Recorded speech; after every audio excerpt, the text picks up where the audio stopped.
இந்த வேர்ல்ட் கப்பை எந்த டீம் வேணாலும் வின் பண்ணலாம். ஆனால் நம்ம ஹார்ட்ஸ் எல்லாத்தையும் வின் பண்ணது இந்த டீம் தான், கேபோ வர்டே. ஸோ நினச்சி பாருங்கள், வெறும் 5 லட்சம் பேர் இருக்கக்கூடிய ஒரு சின்ன ஐலாண்ட் ஃப்ரம் ஆஃப்ரிக்கா அவங்களோட FIFA வேர்ல்ட் கப்புக்கு குவாலிஃபை ஆகுறாங்க. எல்லாருமே இந்த டீம் குரூப் ஸ்டேஜே தாண்டாதுன்னு சொன்னாங்க. ஆனால் இவங்க குரூப்பில் அன்பீட்டனாக இருந்தாங்க. அகேன்ஸ்ட் ஸ்பெயின், உருகுரே, சவுதி அரேபியா மாதிரி டீம்ஸ்கிட்ட பாயிண்ட் வாங்கினாங்க. அண்ட் அது மட்டும் இல்லாமல் நெக்ஸ்ட் ரவுண்டுக்கு குவாலிஃபை ஆகி இன்றைக்கி அர்ஜென்டினா கூட ஒரு பயங்கரமான ஒரு பெர்ஃபார்மன்ஸ் போட்டாங்க. அண்ட் என்னதான் இந்த மேட்சை தோற்றுருந்தாலுமே டிஃபெண்டிங் சாம்பியன்ஸ் அர்ஜென்டினாட்ட பயங்கரமான ஒரு பெர்ஃபார்மன்ஸ் போட்டிருந்தாங்க. ரிசல்ட் என்னதான் கேபோ வர்டே பக்கம் போலனாலுமே அவங்க ப்ரௌடாக இருக்கலாம் அவங்களோட பெர்ஃபார்மன்ஸை பற்றி.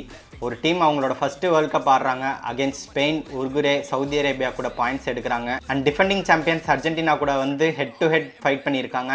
அண்ட் ஆல்மோஸ்ட் இந்த கேமை வின் பண்ணிட்டாங்க. ஸோ இதை நினச்சி அவங்க நேஷனே ரொம்ப ப்ரௌடாக இருக்கலாம். என்னை பொறுத்த வரைக்கும் கேபோ வர்டே ஒரு ஃபேரிடைல் ஸ்டோரியாக தான் இந்த வேர்ல்ட் கப்பில் இருந்திருக்காங்க. இன்னும் வர வேர்ல்ட் கப்பில் பயங்கரமாக பெர்ஃபார்மன்ஸ் பண்ணுவாங்கன்னு நான் நினைக்கிறேன். நீங்கள் என்ன நினைக்கிறீங்க இந்த கேபோ வர்டே டீமை பற்றின்றத கமெண்ட்ஸில் சொல்லுங்கள்.